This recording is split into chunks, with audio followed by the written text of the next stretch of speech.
You're listening to The Watchers, a show where two women from opposite ends of New Jersey. Have you checked on the parentified only daughter in your life after she watched Ice Chips? You should give her a call. And a volume. We're talking about episodes 6 through 10 of The Bear. I'm Jodie. I'm Andrea. Two parentified only daughters checking in to talk about the next 5 episodes of one of our favorite shows. That is very hard to watch right now. Yep. I'm struggling. I know. Me too.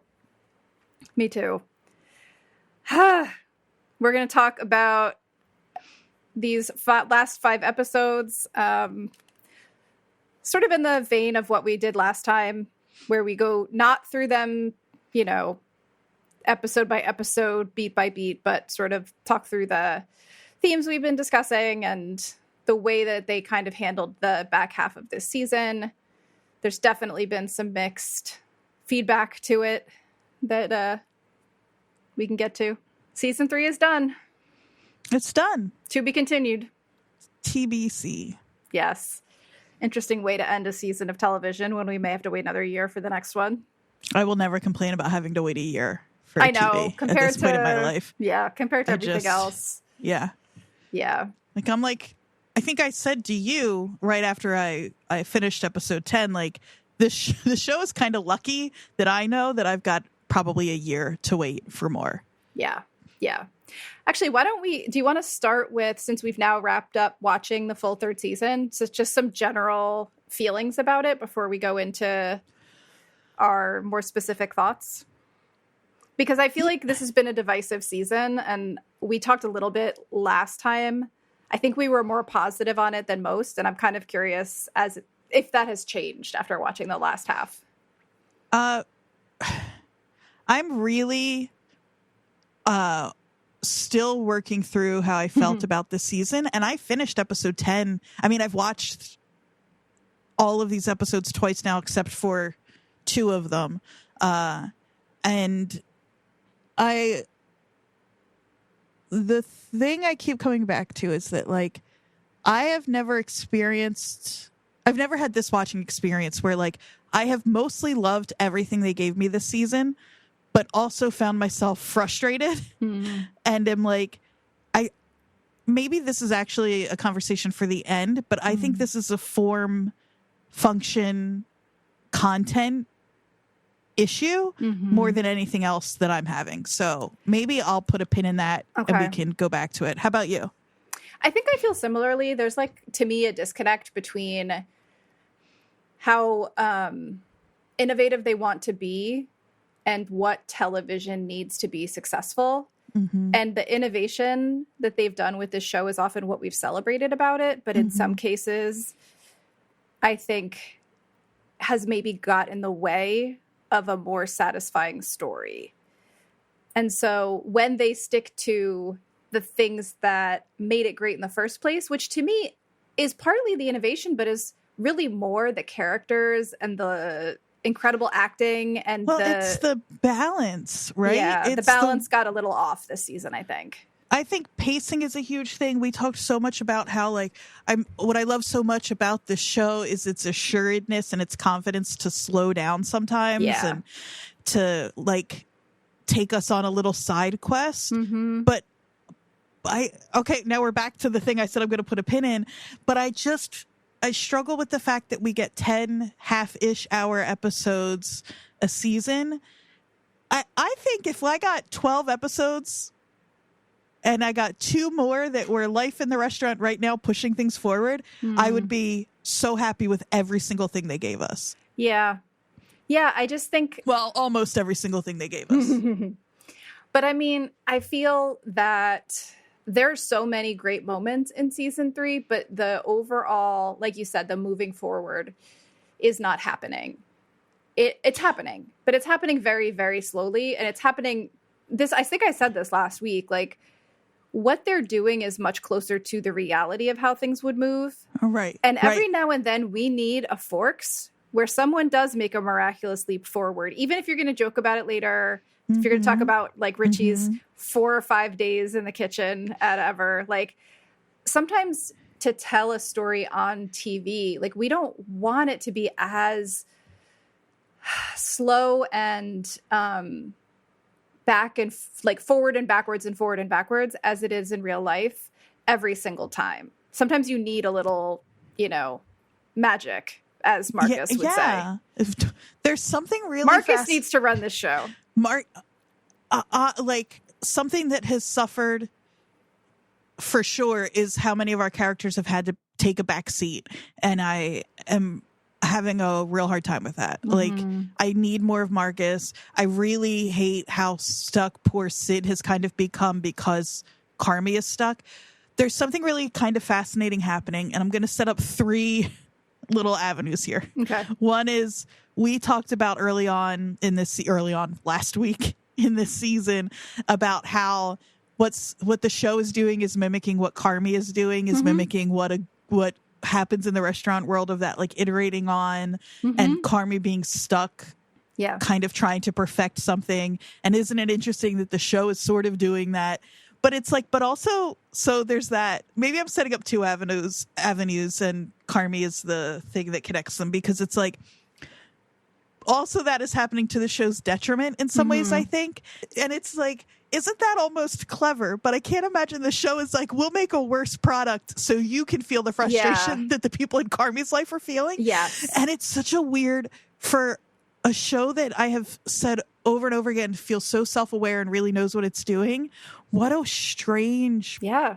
It's like, it almost has blind. I don't know what. It's like Chris Storr is Carmy in a weird way. Like, he's going for this high artistic perfection when we need a little bit of like a beef sandwich every now and then. But he sort of knows that. He because does. We get the Tina episode literally gives us the return to the beef sandwich. Yeah. And the Tina episode is, I was going to say, I almost want to start there. We have to start there. That's episode 6 is doing, because it's like, I think you can hold, I'm saying, I think, like, this is really astute of me. If, like, holding ice chips and napkins up side by side as being the 2 side quests of this season. Yeah. Napkins, I think, is fantastic. I love what it gives us. It adds to the conversation that the show is building in the present.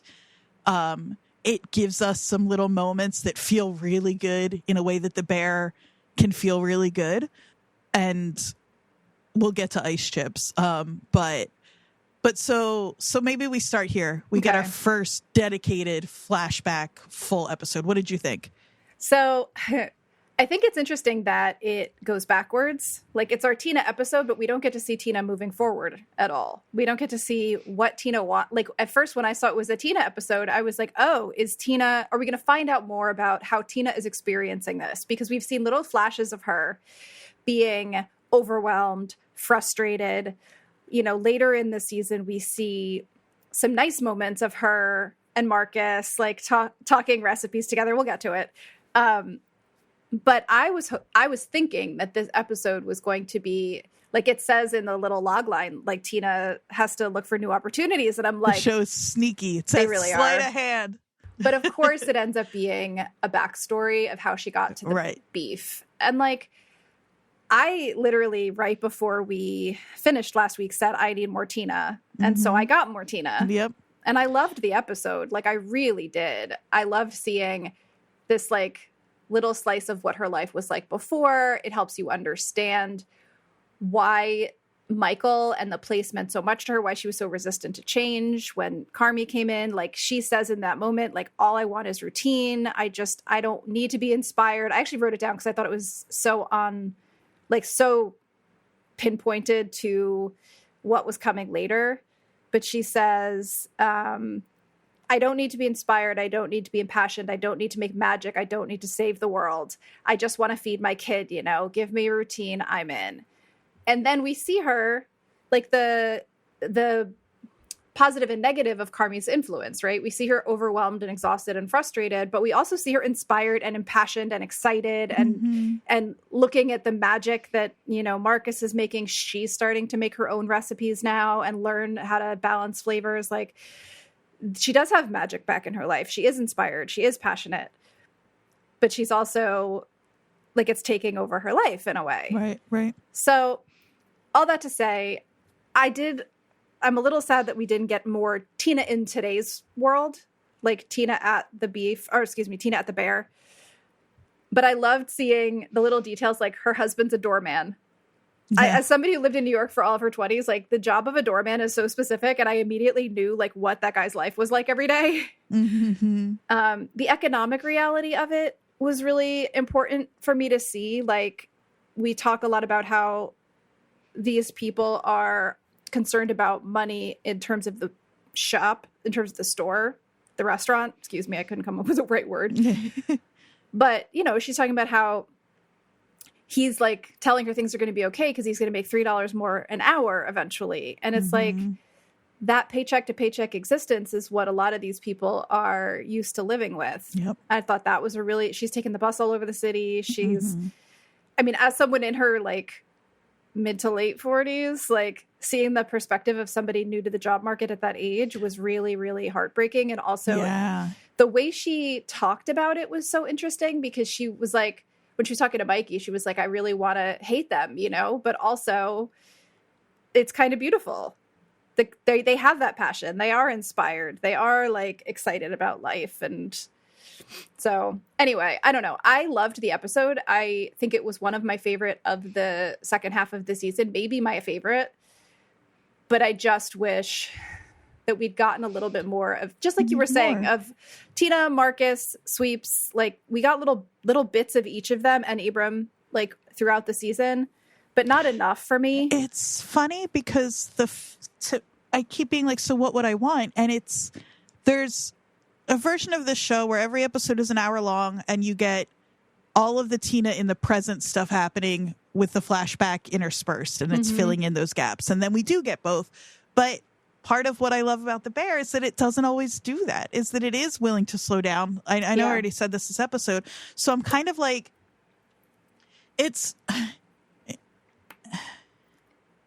yeah, I don't know. I'm so conflicted. I did love this episode, like you said. I don't know. It's definitely in my top like 3 of the season. It might also be my favorite, actually. Yeah. I can't say for sure, but I think what I would have wanted instead of this is one of two things. Either we focus mostly on Carmi in this season, right? Carmi and Sid, a little bit on Richie, a little bit on Shug, but mostly the family and mostly Carmi. And Carmi's stuck. And Carmi's not doing shit. We don't even need him in this season. That's my point. So Carmi is stuck. Carmi is just getting worse and worse and worse and getting closer and closer to being David Fields. And he's not calling Claire. He's like making less connections with the people around him than he used to. And so because of that, I need more of Tina and Marcus and Ibram and Sydney and Sweeps to like lighten it a little bit and make it bearable to be there.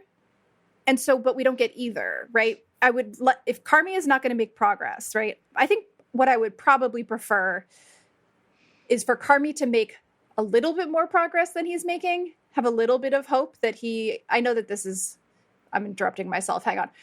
Have a little bit of hope that he is seeing what's happening to him.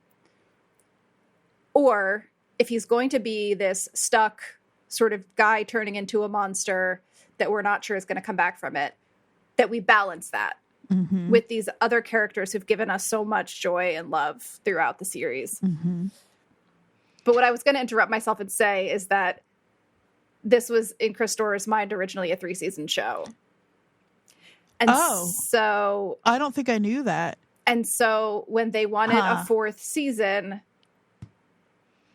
the critique that you can make pretty easily if you want to is that season 3 is the first half of season 3 and season 4 is the second half of season 3. Right? To be continued. Right?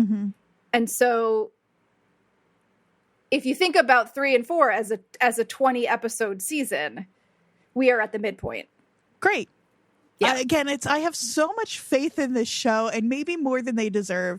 And because I'm like, the frustration is real. And also I don't know what I would have really asked them to do differently. I mean, we're talking hypothetically here, but I think if they had given me a more straightforward season like that, I might have been like, oh, what happened to this show that was willing to experiment and try different things? So I'm like, I think ideally they would have had 3 seasons. Right, exactly. And maybe the 3rd season had 13 episodes or 16 episodes or something, like, and maybe took a mid-season break, but not another year for season 4, just so that people this don't. This is always how this shit it's goes. The structure, right? Yep, it's the structure, like you said in the beginning. It's the structure that's part of the big problem, is that if we thought about this as 3 seasons and they had a way to structure it that way, instead of making it like a 10 episode third season where basically we end where we would be in the middle of season 3. Mm-hmm.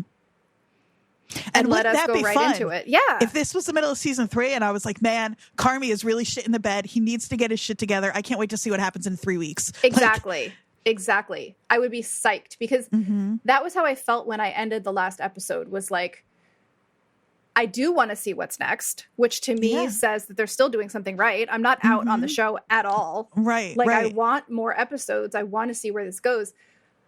But it just feels like there was maybe more filler.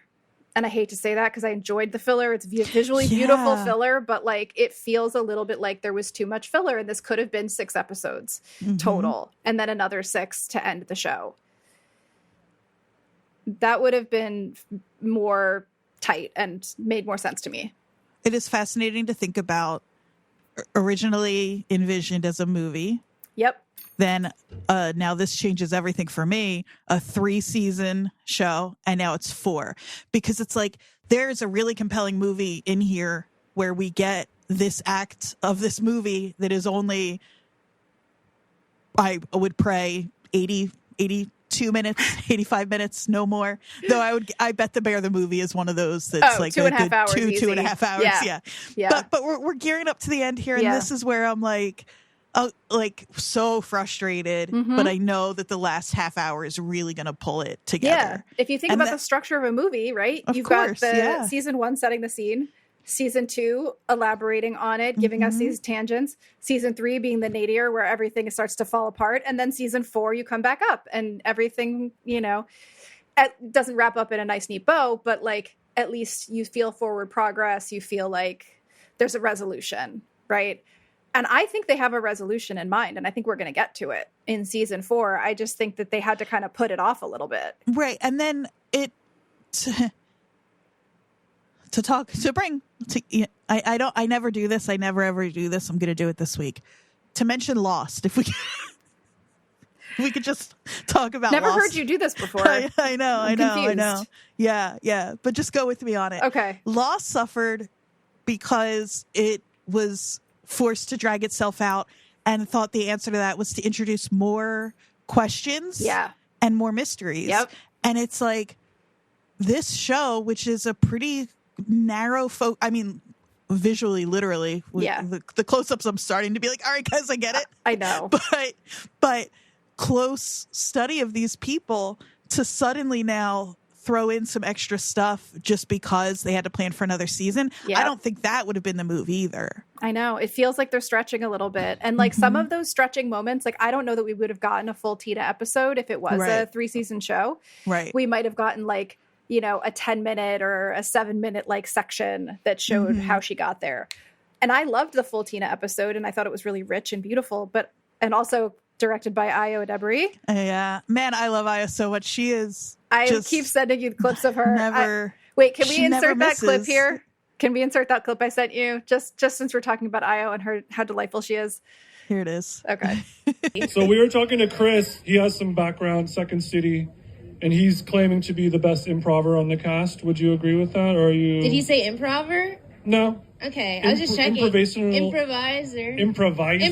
artist. Don't correct him. Improvisational artist. I like improver. No, I think if he feels that way, that I would never take that feeling away from a man. If he thinks that, I would never do. I'm an ally to men, and I would never take away a feeling from a man. Yeah, thank you for talking to us. I appreciate that kind of challenge. I know. I'm doing it for the fellas. She's so funny. She's so funny. But I loved this episode, and I don't think in a 3-season show we would have gotten a full episode on Tina. But we also wouldn't have gotten a full episode on Sugar giving birth, and we will get to that. I think we both have some mixed feelings about that. You, Andrea, for those who can't see us, which is everyone, Andrea just leaned back in her chair like the Godfather. Oh, for me, it was more of like a doing a backflip into an empty pool. Does that make sense? Yes. Okay. It does. So just to sort of, maybe we should, how are we doing this? So if we classify them in terms of the structures we talked about before, so the use of montage, character development, family dynamics, what was the fourth one? Was there a fourth? Celebrities and pacing. Guest stars, pacing. Right. So I think this one to me really falls into the character development arc. Obviously, it's looking backwards, not forwards, which we talked about how that's not necessarily great, but also to me, why I think this was such a great episode for character development is because all the things we know about Tina are explained a little bit here. Her steadiness, her husband is so fucking steady. There's there's no yelling in that house other than yelling at Louis, who watches too much anime. And is kind of an asshole. Yeah, is kind of an asshole. Yeah, but they are lovely together. Her husband is so steady. Like when she tells him she lost her job, there's no panic. There is no like freaking out. He's like, we're going to be okay. And like, she's the one that's like, I don't know, dude, if we're going to be okay. And he's like, we're going to be okay. Like you see where she has that like barometer to keep her kind of level. And that's how she is too, usually. But, you know.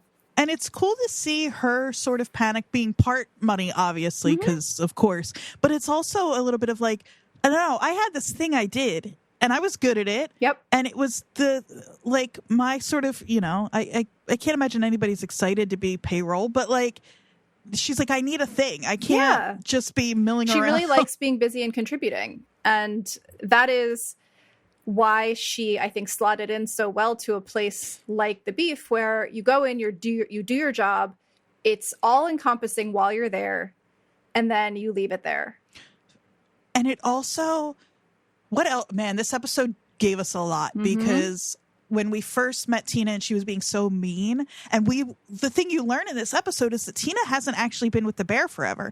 And when we were talking about her meanness, we were like, oh, she's the one keeping it together. Still true. Yeah. It seemed like she'd been there forever and like watched Mikey build this place. And of course she's going to be protective.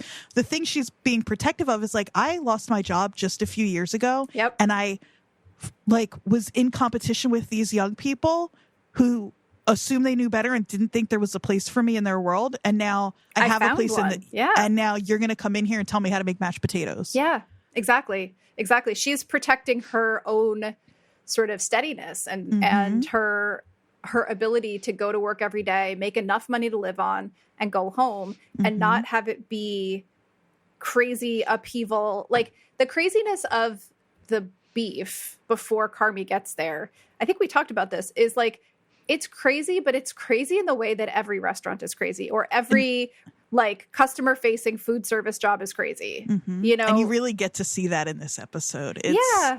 And it's kind of delightful. Like we get a little Richie giving her a free coffee. And Richie's... I know. I just want to talk about Richie forever. He's perfect in this episode. He knows everybody. He's being very sweet in his way. In his way. He gives her the sandwich. Yeah.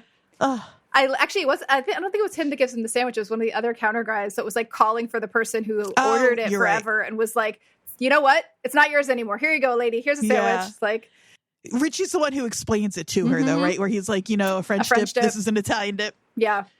We get a little Fack and Richie rolling around on the ground fighting each other after playing the video game. While she's crying in the foreground. It's so good. It's so relatable. Who hasn't cried in a random restaurant? While some shit while everything swirls around you. Yeah. And Mikey, I don't remember if I said this on Mike last week or if this is something we talked about otherwise, but like everybody has talked about how magnetic and easy it is to orbit around Mikey and how he made everybody feel important and blah, blah, blah. And we were seeing him kind of at the end up until this point. We're moving into there. The end. Yeah. But I just was like, I don't know if it's this actor or what, but I just wasn't feeling it up until now. And I'm like, I get it. Seeing him with Tina. We'd gotten such small glimpses of him. Like even the ones where he was supposed to be super magnetic, I don't think we got enough of him to really feel that the way it was described. And even here, you can feel his exhaustion. You can feel his sort of weariness. it's a really great performance of a warm person who like wants to connect with someone, but also you feel how tired he is. Right. It's under the surface, but knowing what we know, we can definitely feel it from him. But it's so like, it's just, oh wow, I'm bringing it back to Chris Gethard again. I'm so sorry. But like, he has this whole bit recently or semi-recently about the automation at fast food restaurants, and how it's like sometimes that little conversation with a random stranger is the thing that saves your fucking day. Mm-hmm. Some days when you feel all alone in the world and you're exhausted and you're depressed and life is really hard, and someone in a service job is nice to you, and that is the thing that keeps you going for the rest of the day. Like in this case, it did more than that, obviously, because she ends up working there. But even if she hadn't, and this was just like an excerpted out of the show and was just an interaction between two people, the kindness of being able to cry in a public place, have someone approach you, not embarrass you for it, but joke around with you about it enough that you feel like seen.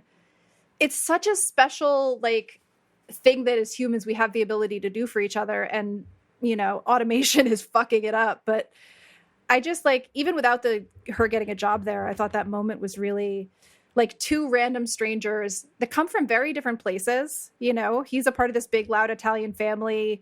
She's like got her one child and her very steady husband, but they were able to connect on like a really human level about the experience of like being a working person in the world, trying to make ends meet and find ways to like not have it be awful. Yeah. I thought it was a real standout. There's also just that little moment, which we've seen, I think, just twice now. But the first time you see Mikey show Tina the picture that Carmy has sent him, you think it's like, oh, these are two people who've been hearing about how Carmy's doing and blah, blah, blah. And then to see that it's Mikey showing a stranger who he's connecting with right now, like his little brother who he's so proud of, is like, it's really sweet. Yeah, it really is.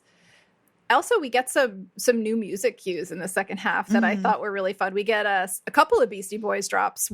We get Sabotage when she walks into the restaurant. Yeah, that's really fun. Which is amazing. It really fits the vibe as soon as she walks in. Mm-hmm. We get another Beastie Boys drop later in the second half of the season. Yeah, Fight for Your Right to Party is in the next episode. I also just want to point out a little bit about one note on framing and filming. Mm-hmm. When Tina and Richie are talking to each other in the front part of the restaurant or the back or whatever, where the booths are, and he's sitting at the table and she's sitting in a booth, I noticed that for most of that shot, the light is on Tina's face and Mikey is backlit. His face is kind of in darkness. Mm-hmm. And I just thought that was like really subtle. And I don't even know if it was intentional, but it felt like she was absorbing some of the light in that room, and he was still kind of like half in darkness. It's very like maybe over the top me reading into this, but it just really, I noticed it the second time I watched it, how it was lit with the window light landing on her and Mikey having it behind him. And every now and then he kind of, while he was talking, turn his face. So he was sort of half in the light, but a lot of that conversation, he's in shadow and she has this like glorious window light like landing on her face. It was really interesting. Well, intentional or not, that's information. And thinking about how this restaurant is something that sort of saves Tina, and it is a place where she does start to thrive, and that Mikey being in that same room could be absorbing that same light and just for whatever reason has his back can't. To it. Yeah. And yeah. Is interesting. I don't know. I know last week we kind of went through this as a character study, so maybe this is something I should save. But you talked about the conversation with Richie and Fack. And it's in this episode, Richie says probability is like gravity and you cannot negotiate with gravity. Is a line in Miami Vice, the 2006 movie, which we know they're obsessed with. Go Fast Boats Mojito. Perfect. So I just wanted to point. Now he's quoting Freakin' instead in the in the present, but I just thought that was a fun little detail. My favorite Richie moment was when he asks her if she wants her coffee black or Dunkin' style. Which is a very Boston thing, actually. Yeah. So Legacy, quick overview. Carmi starts out Carmi at another Al-Anon meeting, talking about apologies. Adam meets with Sydney to offer her a job as a CDC.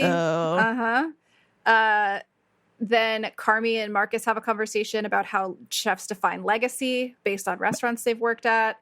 The Bear rehires some of Mikey's old staff to get the window going again. My favorite part of the whole episode, that's all I wanted, was them working together with Ibra to like get it going. It was great. And then we get Sydney and Carmi having a really telling conversation about the menu. And then Natalie goes to Restaurant Depot setting up episode 8. So that's kind of the overview. What are your general... Oh, and we start out with Carmi and Claire on a date. There's the flashbacks to Claire that keep happening. They really want us to care about her. I do not care about her. It is so unfair to this actor and to this character that like I don't care. I don't think she's a bad actor. She's just not given anything to work with. And it's like, and it's so stupid that we're supposed to think that like this is the thing that Carmi is ruminating on. I know. And I just hate that. I hate that. But her being a symbol for the thing that so he can ignore everything else he's fucking up on. And that's what I mean about it being unfair to this actor. Because it's like, I do kind of get that. Yeah. Where it's like, hey, Carm, that's not the thing. Right. You should really be worried about. And in that vein, in one of the interviews I read with Joanna Kahlo, who's the person we'll mention when we get to our Jersey corner, she's one of the showrunners. She wrote a couple of episodes. She directed a bunch of them. In talking about Claire, she says, a gorgeous close-up with some glowy light is just very classic romantic comedy, which is what I was really trying to reference. We had a really fun time watching teen comedies, especially Chicago teen movies like 16 Candles and Risky Business. Also, which is exactly what we said with season 2. Go ahead. No, so she is that like romantic lead, idealized, kind of flat character. Manic that Carmi, pixie dream girl. Exactly. So, she is what she's supposed to be, I guess, to the showrunners. I'm a little done with, his flashbacks of them on dates where they're like just saying nothing to each other and laughing about it. I'm like, oh my God, this is not this person. He's as stunted as anybody. Like he'd never been to a party before her. Like, so of course, man, okay. This is where I'm like, am I giving the show too much credit sometimes? Because it is like, if this were a movie set in a high school, it would be like, of course this is how he's going to act. Yeah. He thinks this is the one love of his life. And this, he's still a child in a lot to ways. And that's how he's treating this. I also think that I was watching a bunch of, I think it was a TikTok last night. So again, take it with a grain of salt. But originally, apparently, according to a TikToker whose name I don't remember. Quality information. In the original film, screenplay, plan, whatever, Carmi was a very, very young chef. Like part of the deal was that he was like running one of the best kitchens in the world at like 25 years old. So part of what happens when you cast someone like Jeremy Allen White and Io Debris is that we're going to think about them at the age that we kind of know or assume they are. And so I don't know how old Carmi is supposed to actually be in The Bear.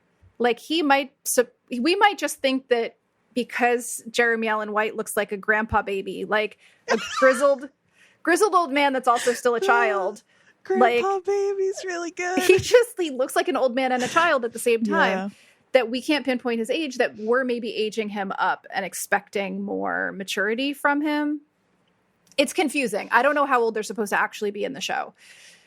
I have just been assuming they're their age until I've been told otherwise. So yeah. Either way. So either he's so stunted or he's a child. And either way, that does excuse some of this behavior. But it doesn't mean I want to watch it. I know. And I don't either. This episode felt like filler to me. When I was talking about, there's moments that don't, but there are two things. There are 3 things that are really important to me in this episode. Yeah. Name them. So the legacy speech is huge for me. I also think it's interesting that he's giving that speech to Marcus and not Sydney. Like, I feel like he's just kind of forgotten that he cares about Sydney. He's forgotten that he cares about anything except for Claire and his stupid menu. Yeah, but Marcus he's giving, in that conversation you're talking about, he is offering to Marcus a conversation like the one that we see at the very end in the last episode where he's with Thomas Keller and he's being given this conversation, this lecture, this whatever speech about how Carmi is now a part of this legacy and how to be a little bit better every day. It's like Carmi is giving that attention to Marcus and is completely ignoring Sydney. Well, because Marcus is uncomplicated. His relationship with Marcus is uncomplicated. He can't have a conversation like that with Sydney until he fucking apologizes and does better. Sydney's not his equal, but she's a lot closer to it than Marcus is. Right. Well, and even they have that little conversation. There are two, and there one is in this episode and one is in Apologies. Yep. That's in Apologies, where she's like, sometimes it's hard to keep up with you. And he's like, well, I've been doing it longer. And she's like, That's I not what I didn't mean meant. skill, No. bitch. Like, No. come on. Yep. But in that legacy speech, the one Marcus gives is just it's beautiful, lovely and steady and what good. he wants his legacy to be. Yeah. Oh my God, I loved it. That he says, I want my legacy to be that I kept my chin up, listened and learned, did honest work, was fun to be around, excellent emergency contact. Excellent emergency contact is so good. It's so good. But then Carmi's like, I would want it to be, if I were going to leave something behind, I would want it to be panicless, anxiety free. And I think in order to do that, I would have to be square with everything, and everybody. Like, to make it good, I'd have to filter out the bad. So he is so confusing because he knows he's doing the opposite, obviously. Yep. He knows that he is, because he's saying this is what I would have to do, which then implies, and I'm not doing that. Yep. And he can talk about that to a degree. I am so obsessed with this conversation next to ice chips with Sugar, because Sugar is, both of them are like, it shows so much how damaged these people are because of the family they grew up in. Yeah. Because the thing he wants to leave behind is anxiety and panic free, and all Sugar wants is to bring a baby into a world of calm. Yep. And they're both handling that different. Like, Sugar is actually trying to make that happen. She's married someone who brings that to her, right? She's married someone who is the person she wants to be there when the birth happens because he brings the steadiness to her life. And Carmi is creating the exact opposite. He's creating chaos and hostility in his kitchen. Like, get it? I just think, and it's like, I don't think it would be that hard, Carb. Like, I think you could just do it. Apparently not. It makes me, I don't know. I am having a hard time there. I know. So there's the legacy speech. There is Richie and Sugar, of course. Richie and Sugar, I know. Oh my God. They're perfect. Richie is everything in this season. I know, but I love their friendship too. Like, I think we mentioned with the first 5 where we see the two of them starting to bond because she's going to be a parent.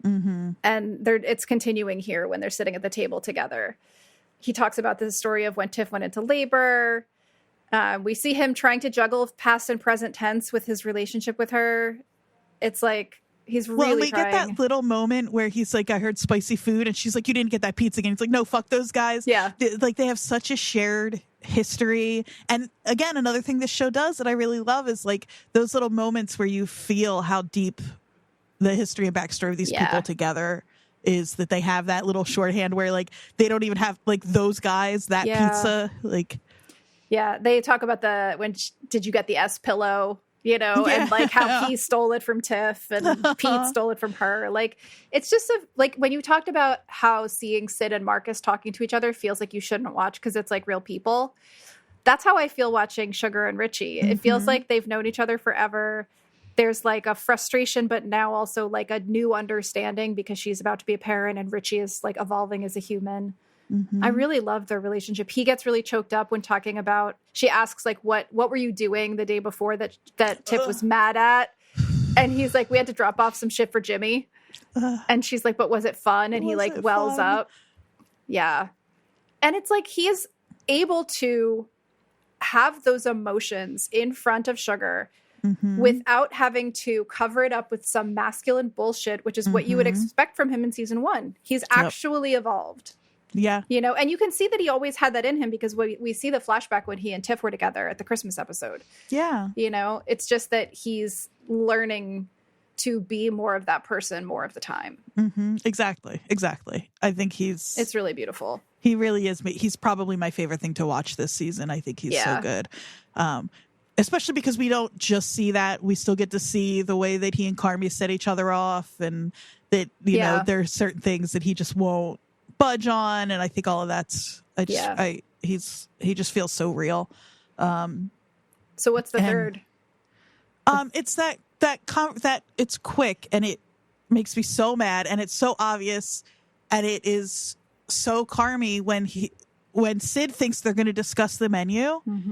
He doesn't even realize what he's doing in that moment. He shuts her down every single time. And in a way that is so, like, thoughtless. It's dismissive.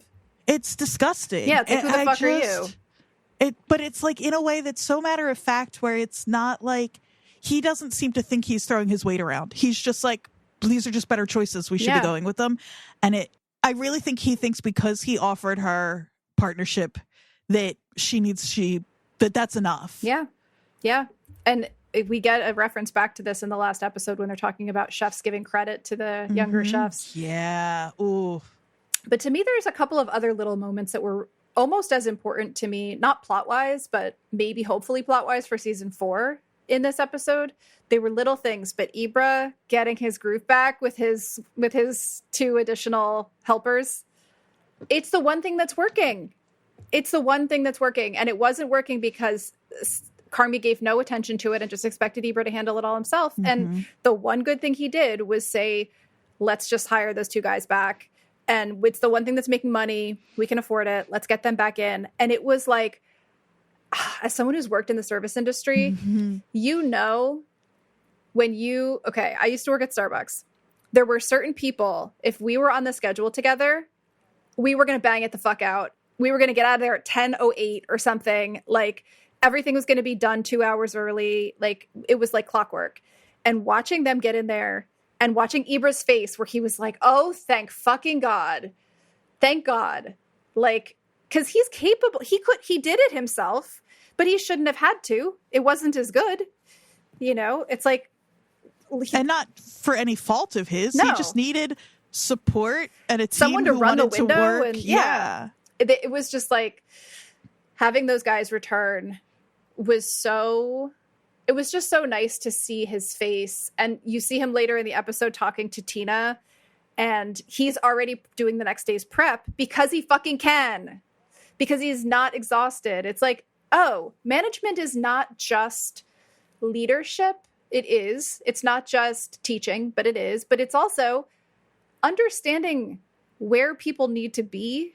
Yeah. Where you need to add a person, where you need to take away a person. Like, yeah. Everything. Ibra is everything to me because thinking too in season 2 when he and Tina go to culinary school and Tina really shines and Ibra doesn't. And you feel like they're kind of setting it up of like, not that it's a fault of Ibra's, but that the problem is that like this is moving faster than he feels prepared for, and he doesn't have confidence in himself. And wouldn't it be lovely if he did and he could come in and shine? But fuck that.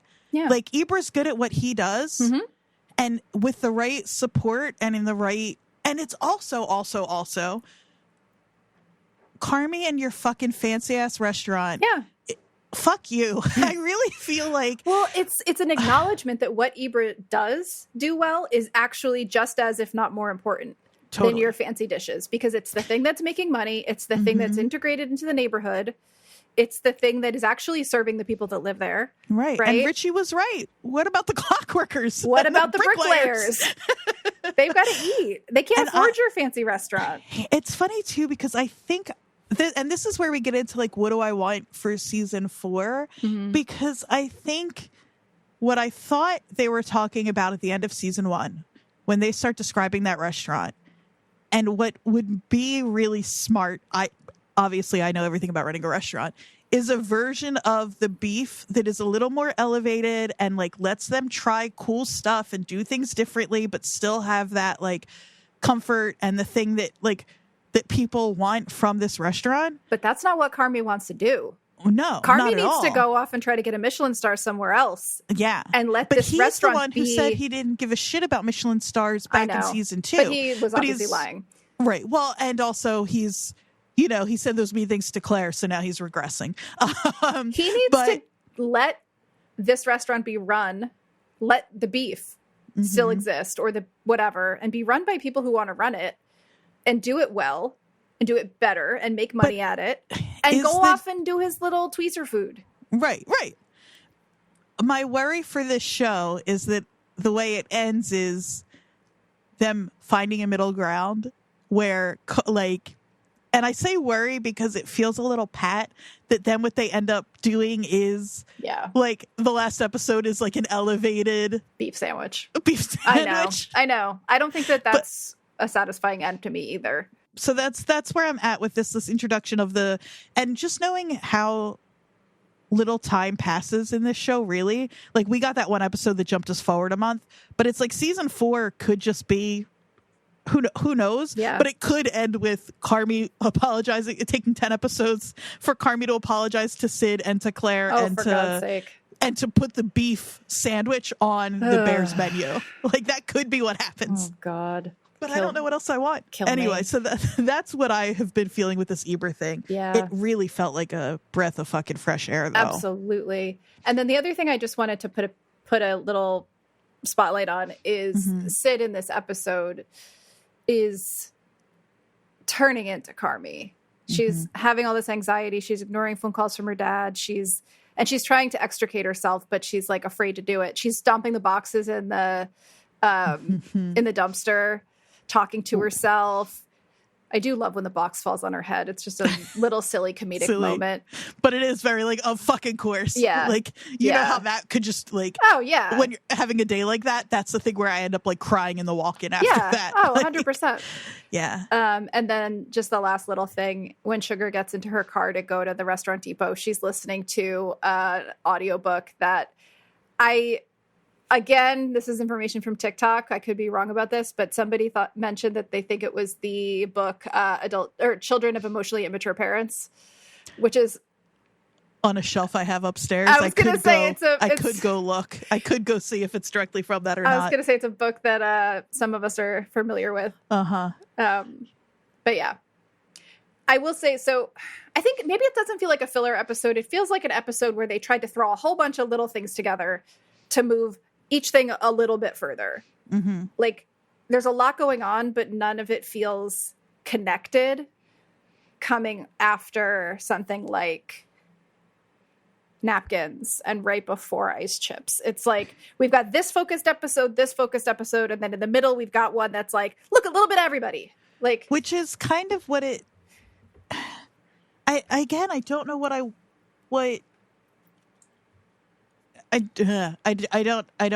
don't know. It's the show is doing whatever it wants, which in general is one of the things I really like about it. That it will just be this is maybe what I think is, I'm just kind of talking right now, but it has felt up to this point like the show is being whatever it wants to be at any moment to further the mission of the show. And that has worked for me almost every single episode up to this point. Now it feels to me a little bit like the show is doing whatever it wants at whatever point, letting itself be what it wants to be, but not necessarily what I think it needs to be at any given moment. It's just not working as well. It's feeling a little self-indulgent. Well, maybe. And again, that might be the going from 3 seasons to 4. Right. Like, that really does change things for me. That doesn't, it clarifies things for me. It doesn't make me less frustrated by the things I'm frustrated by. In a season of a show I've generally loved, but I just don't want to pretend like... Yeah. Yeah. Should we talk about ice chips?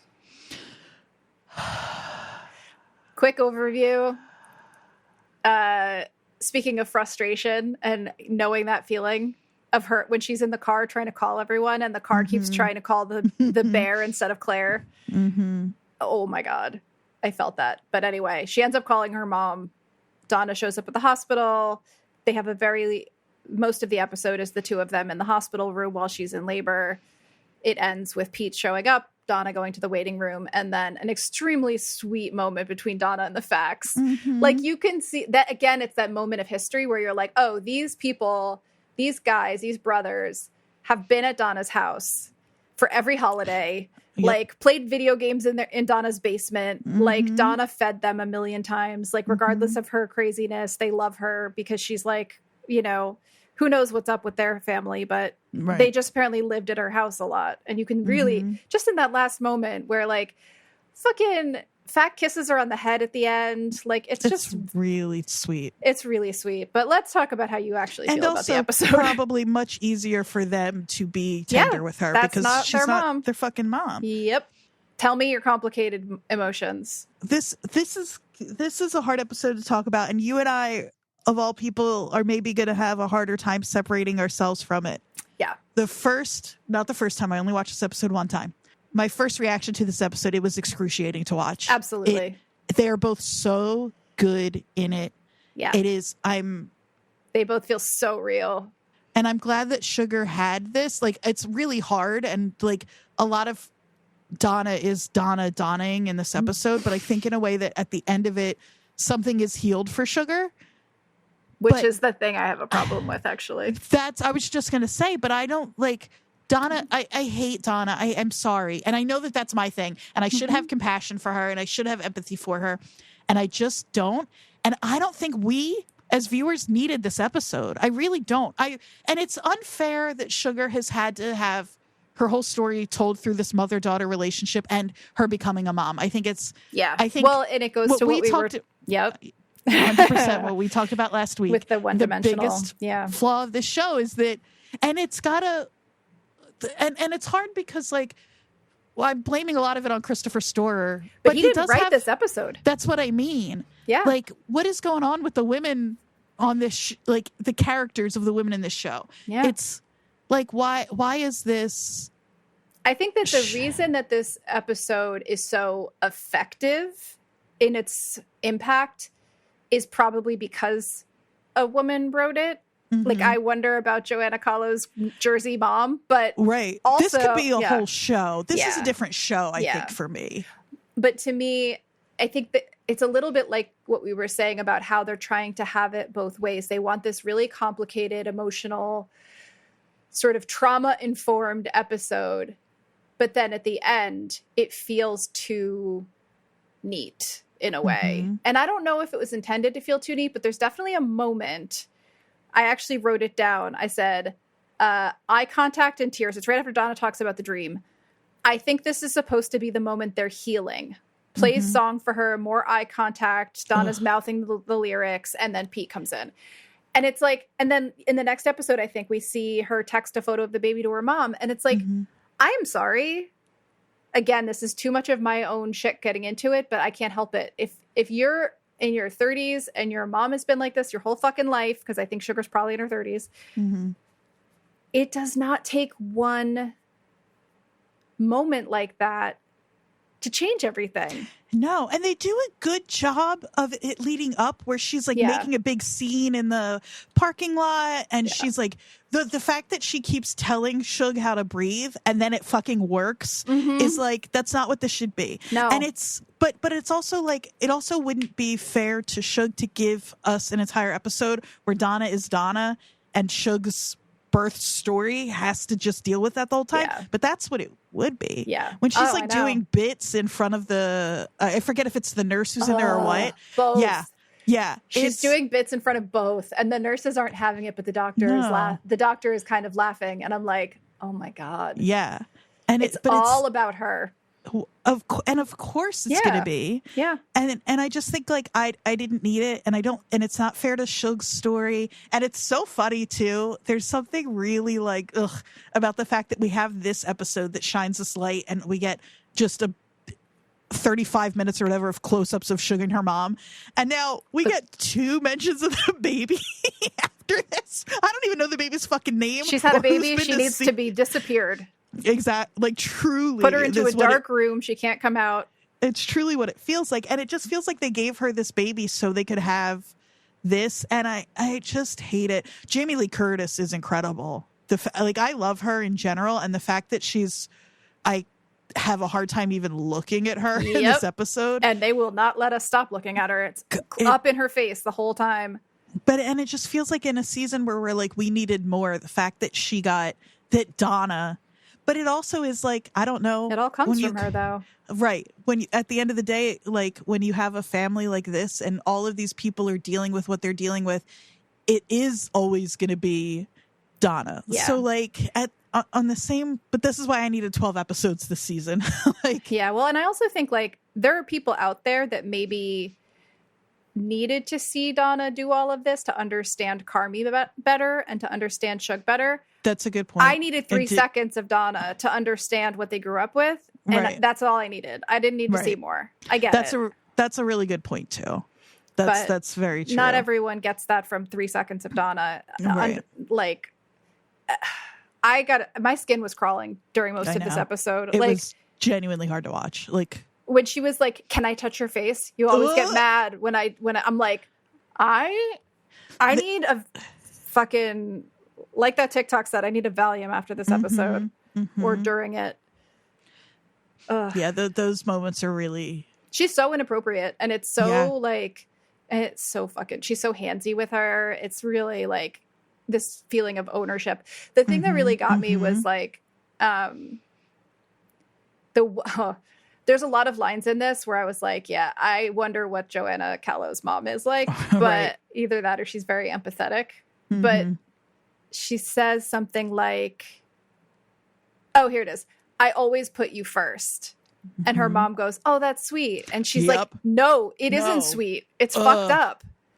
Like, it gives me goosebumps in the like skin crawl way. I know. And I think that's why I have mixed feelings about it, because it's so sharply observed and it's something you don't necessarily see told that well and that specifically on TV. And there's a lot of sort of value to seeing that if you grew up in a certain way, where it's hard to watch, but it's also like, oh, someone else can express this extremely specific experience on screen. And yet in this show, I think we could have had 10 minutes of this and kind of gotten the same idea. Yep. I think that's totally right. And I don't think it's fair to anybody else in this story, Shug included, that Donna got an entire episode of 10. I will say the one thing, and it is, did you think that she had actually texted Pete? Oh, I did not believe her at first. I mean, I think the show wanted us to, but I didn't. Right. I was like, she did. Oh, yeah. That's funny. I wasn't sure if the show thought. I don't think the show was smart enough to plant that. I think that's just the way that my brain works. Okay. But maybe I'm wrong. Maybe that was supposed to be something not to be believed, but I didn't believe it. Well, now I 100% didn't believe it. And then I was like, oh, but she wouldn't have. When the reveal, I thought I was watching a reveal that Pete shows up that she did act. And it's like, oh, Donna does have some good that isn't totally selfishly motivated. I didn't like that. Yeah. I was like, but her relationship with Pete is actually kind of sweet. Mm-hmm. The thing I think that is so hard about this episode is that people like Donna, narcissistic addicts who make their children's lives extremely scary and difficult, can also be sweet and loving at times. And it's that much more confusing. Part of it. Exactly. Yeah. And so seeing those parts of her, I think, is more honest than her being a total monster all the time. Mm-hmm. But it's also like, you don't want the show to be using that to make excuses for her either, and to kind of like quote unquote redeem her. Mm-hmm. And I think the things that somebody like that does in kind of secret are the really telling ones. Mm-hmm. And saying I texted Pete and then being very like, it would have been very easy for her to like excuse that. Oh, I thought I did. Oh, it didn't go through. Oh, service in the hospital. Like that feels like the more realistic thing. Yeah. Yeah, definitely. But. Oh, should we move on? Mm-hmm. All right. So episode 9, apologies. Our little recap. The facts go see Claire and urge her to accept Carmi's apology that he hasn't made. They're waiting for the Tribune review. Cicero makes it clear that he's about to pull financing if the review isn't good. We get a Richie and Tiff scene. She's trying to get him to go to the wedding.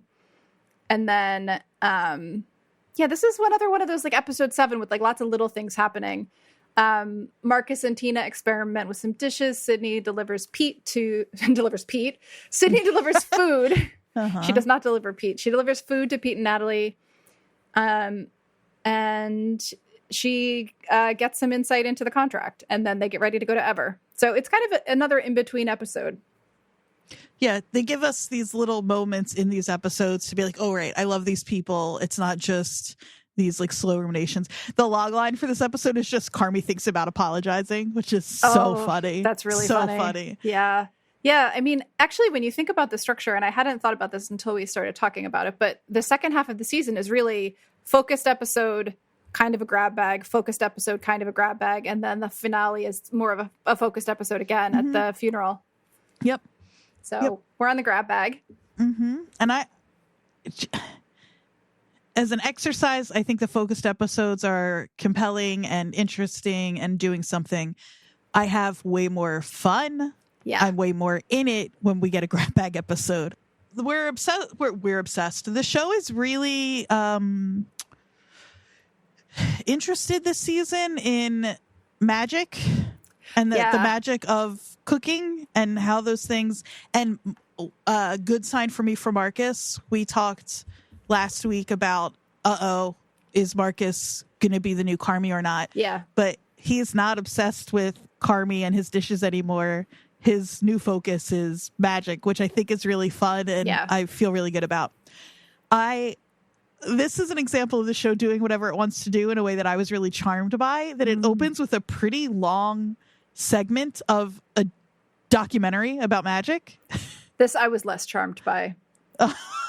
You're not a magic fan the way I am, though, right? In general. Have we talked about my mother? Oh my God! Wait, we have. I forgot. No, we're not talking about this on the pod. I hate magic, but I love it. So this is it. Honestly, I liked it as a explanation for what was going on with Marcus. I just thought it went on too long. That's all. It was another thing that to me felt like, oh, we're trying to stretch. Just it was too many minutes for me of something else that like I could have gotten the point of in like 10 seconds. Yeah. I think that's valid. Thinking about like the show gave us this section for a reason, and whether we agree with, again, like an episode like Ice Ships or not, and you just talked me into seeing the value of that episode more objectively, and so like they gave us I meant to, but okay. It didn't make me like the episode anymore. Yeah. I'll never watch it again, but this magic thing they dwell on for a long time. And I have to think like, well, this is our lens for at least this episode. Mm-hmm. And so, but I don't know exactly what to do with that. So like, people frequently talk about how much more difficult it is to cheat in a card game than to perform good sleight of hand, which is a phrase that Carmen has taught Marcus 2 episodes before. But if you think about it, what makes magic different is that it's inherently honest. You tell someone you're going to deceive them before you deceive them. In some way, that makes it more difficult. And so I don't know. Magic at its best for it to be magic, magic at its best for it truly to be magic, a magical moment. It has to be spontaneous. It has to be something that just happens. See, and I think that Carmi's good. No, I think I was about to say something similar to what you're about to say. Is like Carmi's doing the opposite, right? He's obsessed. But at the same time, he's changing the menu but he's not allowing magic. Like Marcus and Richie feel like the two They're in the Dreamweave, They're in baby. the Dreamweave, exactly. Carmi's not invited. He's not invited to the Dreamweave. But like both of them in the finale where they're talking about how people don't remember the food, they remember the people and the experience. Richie and Marcus, I think. Like Marcus is obsessed with the food, but I think it's in a way that is about how it tells a story. Right. More. And I just think that Carmi has lost the magic. He's lost the magic, and like also, and Sid is losing the magic. His dishes look fucking boring. Like when he's drilling down on that one, and he's like, "I'm gonna crack it." Cause it's in this episode. Sid's like, "Are you okay?" And he's like, "I'm gonna crack it." She's like, "I'm not talking about the dish." Also, they do that all the time in this show, but he's gonna crack it. It looks like it's just like there's nothing. As opposed to some of the stuff that we saw early on, and like that beautiful montage of Sid imagining the menu, and it's so vibrant and full and varied. And then he's doing that thing where it's like 3 elements on a plate because he thinks it's sophisticated and impressive. Who cares? Yeah. It's just like, in the beginning of this episode, we do get a little bit of like here's where everyone's at. You know, like Marcus is learning about magic and thinking about his new dishes. We see sort of an extended montage of restaurant scenes. So it's like Carmi yelling and flashing back to Claire. We've got Richie out in the dining room flashing back to Evie, Tiff. Like they're both suffering, and we're like seeing inside their brains as to what's causing that suffering. And like Carm's flashing back to working with Daniel and Olivia. Sid and Richie are around looking stressed. And then we get the suds kind of like flowing over everything, cleaning at the end of the day. It's like a little montage of like checking in with everybody. Yep, Carmi and Sid are still miserable. Marcus is looking at magic. You know. Is this when we do get to finally see Claire do something cool though, and she resets that bone? Is that in this? I think that's a little bit later. Okay, but I was like, there we go. That's a little better. Yeah, exactly. I think that's a little bit later. Okay.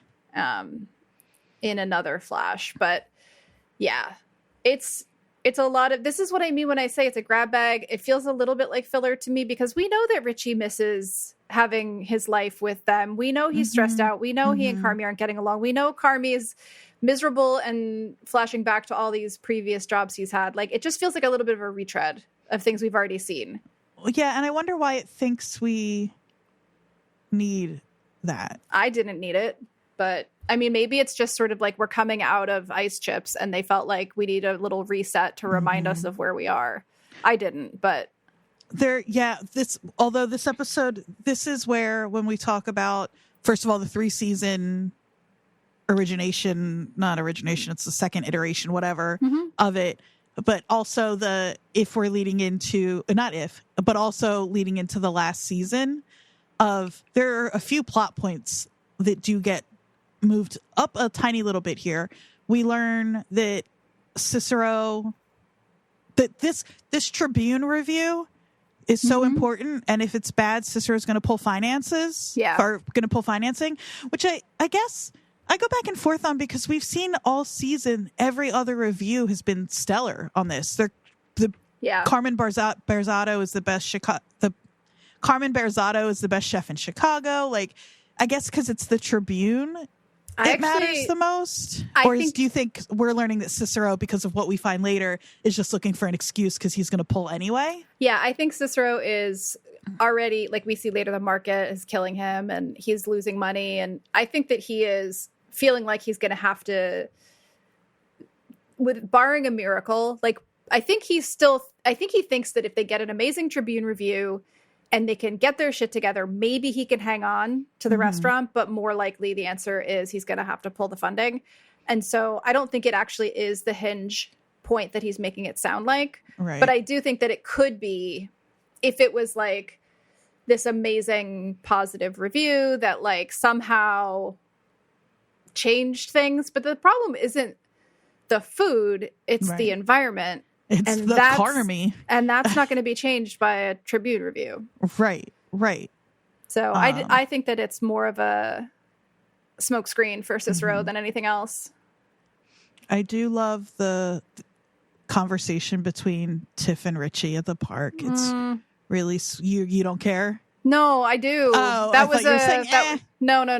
I loved it. I think that it's so sweet to see that, like, it again speaks to Richie as a human, that even though it didn't work out with him and Tiff, she still wants him around in her kid's life, in her life. She's like, you're my only family left. Like, he's not, like, their relationship didn't work out, but he's not, that don't make him a bad guy. Like, but that don't make him a bad guy. Exactly. You know, it really, like, we're seeing such a, I think that's the thing. Like, I feel like I'm beating a dead horse, but like, we want some growth in our characters, and that's why we're so attached to Richie now, because we had some. That's why we're so attached to Marcus and Tina, because they had growth. Like, I even like our like slightly smaller characters like Ibra and Sweeps, we've had some growth, and like we get really attached to them. The people that stay stuck, we're like, Jesus Christ, like, you know, we like them less. And now it's like, for Carmi to be redeemed in this last season, now is it going to have to be a big leap?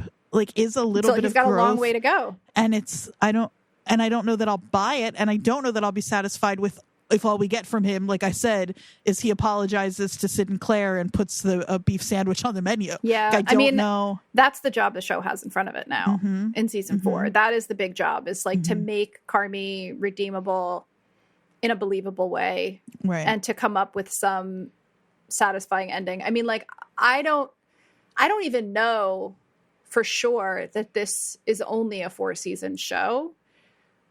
They may ask for more seasons, and then it becomes like, how much do you want to beat this dead horse? But like, hopefully it's only, I mean, I love this show, but like, I actually think it's much better if it ends after 4 seasons, and that it's like a concise, you know, thing that they thought through to start, had an ending in mind, and achieved that.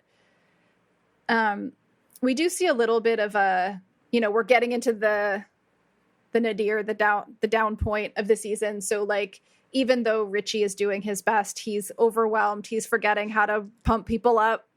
They missed a birthday in the dining room. Yeah. And that's huge for him because of everything he learned at Ever, of how important those moments are. Yeah. Yeah. Making that magic. We get that conversation you were talking about with Carmen Sid, where he says, you know, she says, it's hard to keep up with you. And he says, well, I've been doing this longer. And that conversation is so, he thinks he's doing something by inviting her to the funeral dinner, which he is, but he's not doing what she needs, which is to acknowledge that he's being a shit. And that, what do we think about that conversation? Because he says, so he convinces her to come, and then he says, I've been wanting to talk about, she says about, and he says, I don't want it to be so hard to keep up with me. She says, okay, got it. Great. Okay. Thank you. Good night. And there's this like exchange between them where something is said that goes unsaid, where it's like, I think he thinks that is an apology, and she sees that that's what he thinks he's doing, and she acknowledges that, but that's not, it's not an apology. And it's not an acceptance of one, just because she's like, no, I see that that's what you think that is. I think that's exactly right. Yeah, I think that's exactly right. That's what I read it as. Like, he thinks he's apologizing, or he's trying to apologize. He's doing a terrible job. She sees it. She's like, all right, I guess that's all I'm going to get. I'm going to go now. Like, he needs to say a lot more than that. And he needs to be not so hard to keep up with. Yeah. And he can't see that he's losing her, though. Right. He then, like, throws the plate to the bin. Like, nothing, he's not learning anything here. This is when we get the scene of Claire setting the bone, because he's in the walk-in. He's trying to call her. He can't. The REM song's playing again. He's staring at the phone with his finger over the call button, apologizing to nobody. I'm like, grow the fuck up, dude. Yeah, the facts are so good, because we have, there's all that stuff with haunting and all. Again, they let Carmi be likable for about 5 seconds when he's out in the dumpster with the facts, and they're like, it's really easy to apologize. You just... Yeah, watch, we'll do it. Yeah. They go back and forth with all of that, and they're like, maybe she's haunting you, and he's like, no, because she's peace. And they do that back and forth, which is silly, and a little too silly, I think, for even how silly they let the facts be. But then he's like, fuck, maybe she is haunting me. Yeah. And it's like, Carmen has done everything he can to isolate himself from everyone around him, despite having a really available support system of people who do love him. And in the moments where you actually get to see him interact with those people, I'm like, oh, that's right. I do love Carmen. Like, he's got a little bit of Mikey there. I'm just realizing where it's like, I love him despite how terrible he can be. He's just really broken. Like, he doesn't know how to, like, engage with other people and take responsibility. I hate to be like this, but fucking learn how, man. No, I know. That's not an excuse. I don't know what to tell you, dude. No, that's definitely not me saying, oh, he's broken, we should accept that. It's he's broken, he needs to fucking figure it out. But I also, again, this is one of those episodes with little scenes in it, but there is a scene of Marcus in early working on his dessert. Tina comes in early to try to get some stuff straightened out because she's falling behind. And then we see Sweeps come in early to work on the grapes. And it's like, they're all trying to step up. Yep. And he is not fucking helping. Nope. But they're all doing their absolute best. They're coming in early. They're working on their shit. Yeah, like, everything that is succeeding despite Carmi. And everything that's failing is because of him. That Al-Anon meeting, I think it's... Episode 7. Where that guy is like, yeah, but I'm still stuck dealing with, like, you can apologize. Like, really clever of the show, because this episode is called Apologies. We just spent however long being like, Carmen needs to apologize and own up. That doesn't have to be enough. More than that. And even if he does do more, I think Sid is the real person at issue here. It's like Sid could still leave.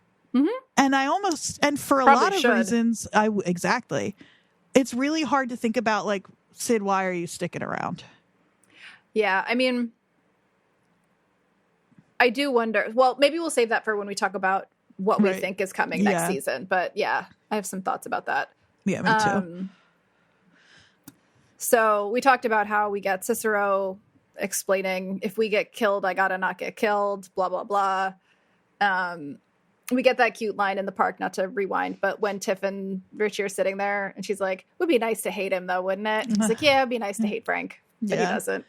Because he's evolving.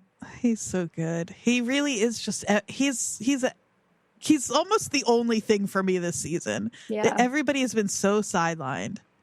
Sid goes to Sugar with the food. Again, where is your fucking brother?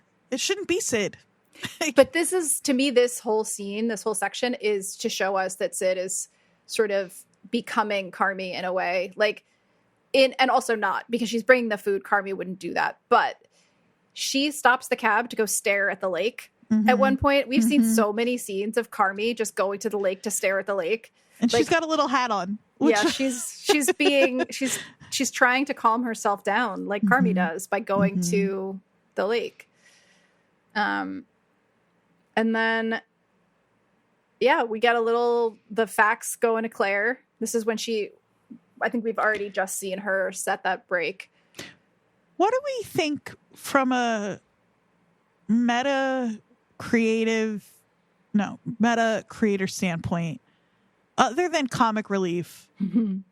Is that scene, because I'm like, is that the scene that's going to convince Claire to go to Carmi? Because I don't know. I know. And that's no effort on his part. And then that sucks from a viewer standpoint. Yeah, I know. I don't really know. I think that there's about 15% too much facts in this season. Maybe 20. Because I love them and I love the comic relief that they show. And I also love the fact that it's not just comic relief. Like, they are showing maturity, that they're such goons, but they're also in some ways more emotionally available and like sophisticated than the people that are much more serious than they are. It is so important.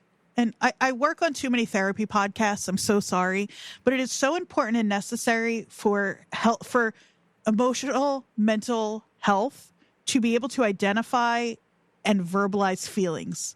And they do it all the time. Fack has been doing it since his first time. I'm scared, Nat. Carmi's really mad. Yeah. I'm scared. Yeah. Yep. Carmi can't do that. Yep.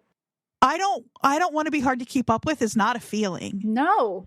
They say they love each other all the time. You know, like when Claire is telling them to go away, she's like, I love you guys so much. Right. And they're like, we love you, Claire. And it's like, they're so it's open. Easy. Yeah. They're so open with their feelings. They're being extremely loud though and inappropriate in a hospital. Claire says to Ted, you fucked enough of my friends. You better get that checked. Just some little fun moments. Honestly, somebody said, again, I'm getting my facts from TikTok, that they think that I get my facts from the bear. Because that's where the facts are. That's where the facts are. Nicely done. A sitcom called Just the Facts. That's the spinoff. I would watch that in a heartbeat. Oh my God. Hold on, I'm sorry, I can't stop it now. Okay. Oh God. No, I would watch that show. Just the Facts. Hell yeah. Mm-hmm. We get to meet all of them, except we never meet Francie. Exactly. Yeah. Well, she's just always in her room. We never see her face. We get another fact. We get Uncle Gary, who comes in and tells some weird obscure story about Valhalla, which makes no sense.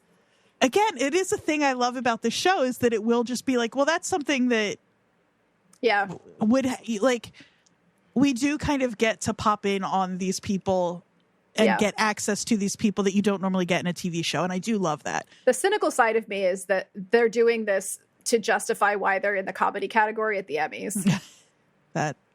Because a lot of people think they should be up against things like Succession and not fair. Abbott Elementary. That's totally fair. Yeah. Got to throw in some more facts to justify that classification. But you get yours from TikTok. And yes. I think actually what I just said, I think was the thing I got from TikTok, which is being cynical, thinking they're doing more facts because of the comedy category. That's fair. Yeah. And I do love them. I don't know that 20% less facts. 20% less facts and no John Cena. No offense to John Cena. Again, he shouldn't have been there. It's so weird. All of the things we loved about seasons 1 and 2, they're doing in season 3, and a lot of it is less effective. Yeah. And it's probably part of it is an expectations thing, and part of it is like a degree of like Mulaney works, Odenkirk works. Mm-hmm. Cena is it's a little too ratcheted up. It's too ratcheted up, and it's also the fact that he just physically makes no sense in their world. Yeah, like he is a giant man. I could be okay with that. There is something, and there's something that works sort of, kind of, it doesn't. There's a version, though, where it's like, isn't it funny that one of the facts is this incredible human specimen? Yeah. Cena's not the right actor for it. He's like, everybody is so, even the facts who are cartoonish and clownish, they just feel in the way that in their style of acting, and I've said it before, everybody feels so real and they just sound like they're talking the way these people would talk. And Cena just doesn't. No, he feels like he's acting. Yeah. And like I don't know if the answer is a different actor or is to just let like a different kind of stunt cast, special guest cameo actor, or if the answer is just to let it be like an Uncle Gary, just like a guy. Yeah. If we weren't running long already, I would say we should spitball the actual person to play Sammy Fack, but maybe that's for our Patreon when we get 1 billion downloads. Okay, but now it's all I'm going to be able to think about. So let's carry on, and I'll just keep that on the back burner. Okay, maybe at the end. Yeah. Episode 10, funeral. Wiki description, short, whatever. Carmi, Sydney, and Richie attend the ever-closing dinner. Richie hangs out in the back with our hopeful love interest for him, Jessica. Oh, God, I hope so. Carmi talks to Luca. Sydney and Luca have a little something. Mm-hmm. I don't think we're going to get a queer Sydney. I hate to tell you. I know. I think they're going to set that up with Will. I felt the same way you did. Is it unfair of us? Sid has chemistry with everyone. That is not her fault. We need to stop assuming that just because she has chemistry with someone, that means that person should be a love interest. Jodie, here's where we start the campaign, and I can't believe this campaign hasn't already been started. Hashtag give Sid a girlfriend. If we had enough listeners to make that a real thing, I would be psyched. I'm not sure we have that going for us. But where is that? Why isn't? I don't understand why that's not the biggest talking point of this show at this point. Give Sid a girlfriend. I feel like it's already baked in that Will Luca. Is it Will or Luca? Why am I calling him two different names? Because his real name is Will Poulter, and that's why chef's his character name is Luca. So, yeah, I think it's already baked in, no pun intended, that they're gonna be a possible thing, just because of the like glances that they planted on him. The way they made him kind Everybody of observe her. looks at Sid that way because she's magnetic and charming, and give her a girlfriend. I agree with you. I just don't think that we're going to get that. This is the straightest show in the world. This is the drawback of a show that shoots and releases as quickly as it does, because now we can't go back. You know what? I am against the current like AI revolution in general, but if you can throw an AI girlfriend in there, yeah. R.I.P. Luca. I think you're lovely. I like you. In a different show, I could be down for that. Get rid of him. He's got to go. CGI Sid a girlfriend.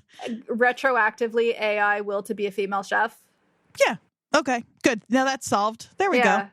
Yeah.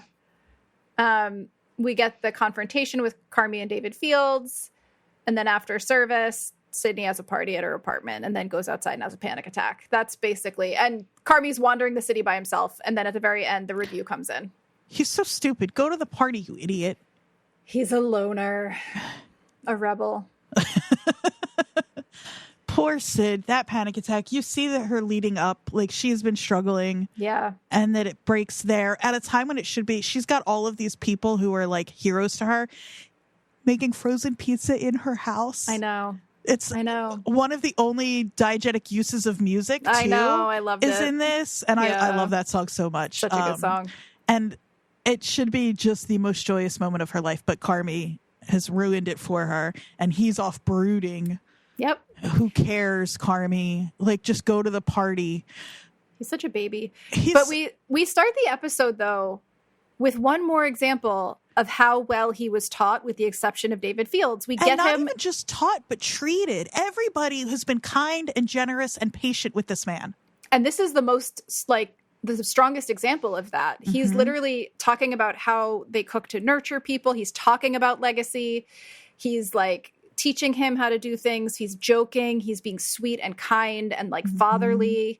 It's such a lovely moment. And then we get Carmi showing up at the dinner being his grumpy self, only caring about staring down his enemy. That's so stupid. Everybody is having such a nice time together, and they're all saying this really beautiful stuff that he should also be part of. And seeing Sid kind of slot herself in, and not like, she's not overstepping. She's just, again, she fits in. Yeah.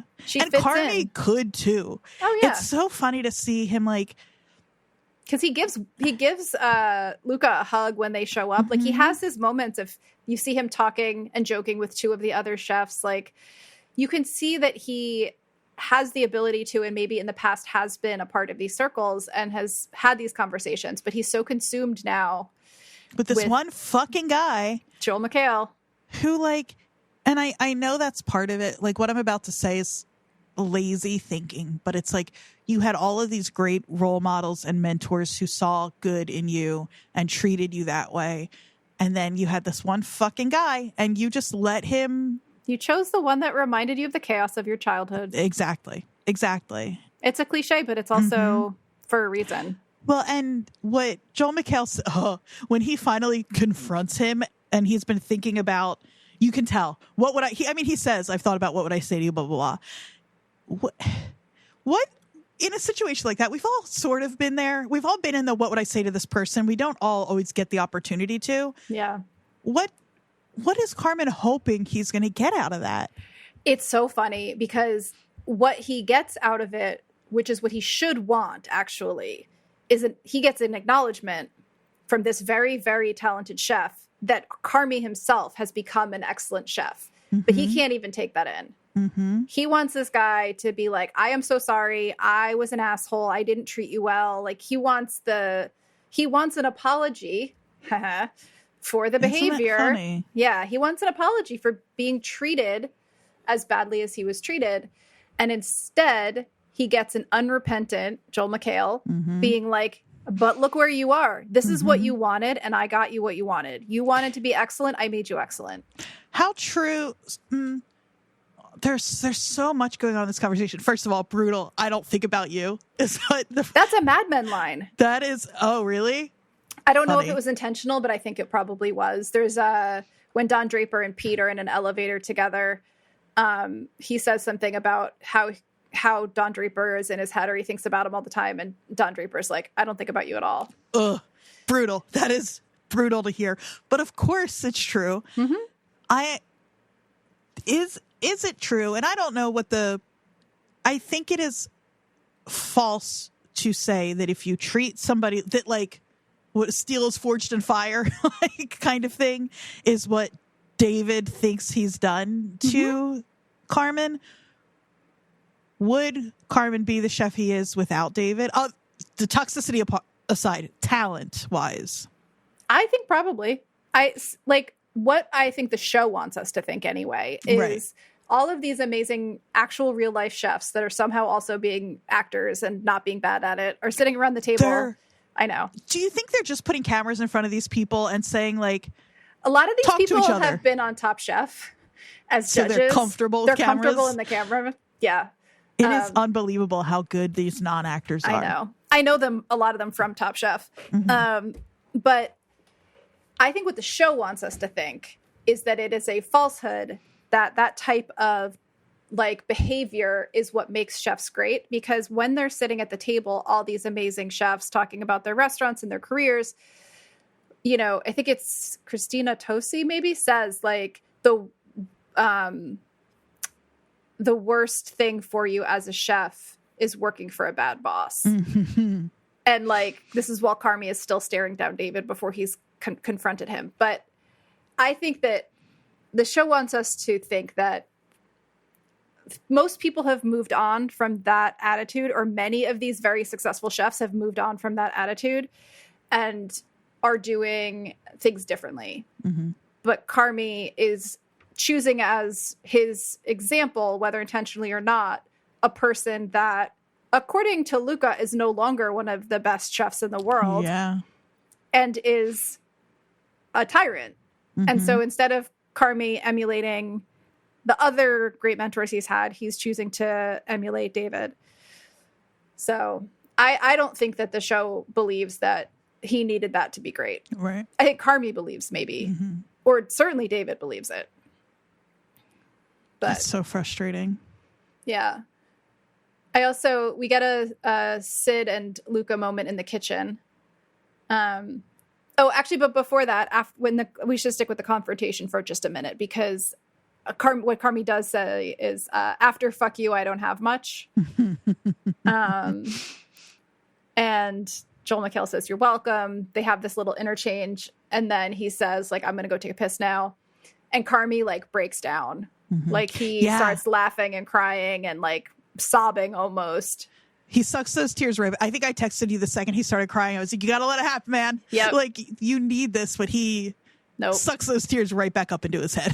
He can't. He needs to. Yeah, but he can't do it.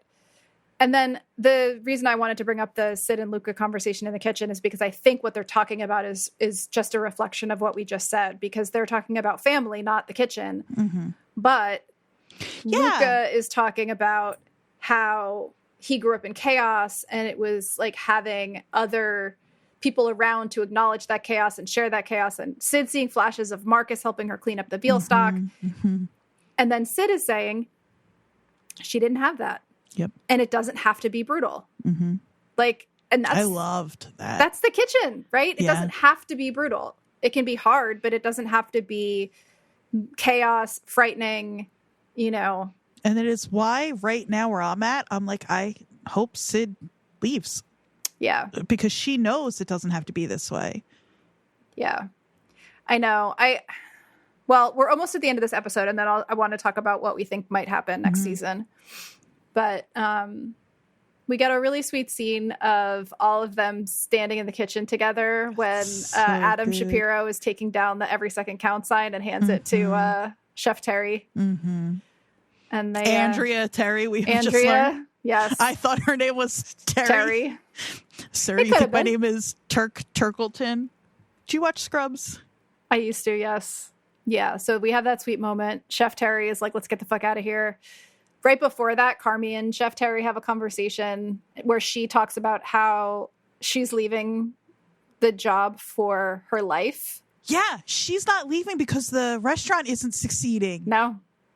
Huge. Yeah. Huge. Also, she's just started smoking. Just so funny. Yeah. She wants to go to London. She wants to see her friends. She wants to go to parties, which she starts immediately. Mm-hmm. She wants to do all the things. But she says that she's at the end and he's at the beginning, right? She says she got to do all of the things she wanted to do with the people she wanted to do them with. Mm-hmm. And it's like, Carmi, the way he's going is not going to have that experience. No. He's just not. He asks if she has anything she would say to herself at that stage. And she says, you have no idea what you're doing and therefore you're invincible. Mm-hmm. But then we get the last little section, which is Carmi wandering by himself and the party at Sid's house where they're all singing along to Laid by James. And that he ruins for her by being in her head. Like, it makes me that she's still struggling because she and Adam have that moment in the walk-in where he's like, have you talked? And she's like, I haven't found the right time, blah, blah, blah. It's a wine cellar, but yeah. Or wine cellar. And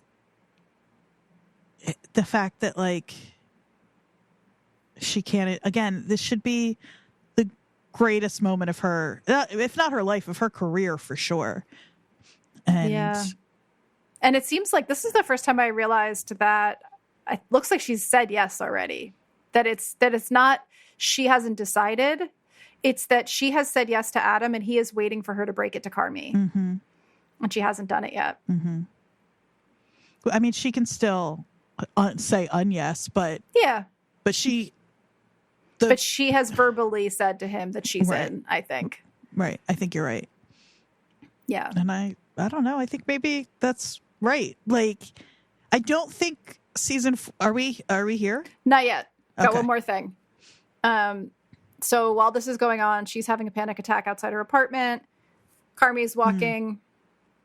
I wrote Carmi walks, chews gum, which was unintentionally funny. But then he gets the notification that the review has come out. Cicero and the computer have both called him multiple times, which feels ominous. And then we get this flash of unclear wording that lead you to believe it's a mixed review. And then that's the end. Which is the only way to do that, right? Because if it's glowing, then we're like, oh, good. And if it's... So... Either way, they don't want to close the door. But you see words like dissonance, confusing, excellent, innovative, disappointed, sloppy, brilliant, inconsistent, delicious, simple, etc. And then we get disarmed by smashing pumpkins as the end.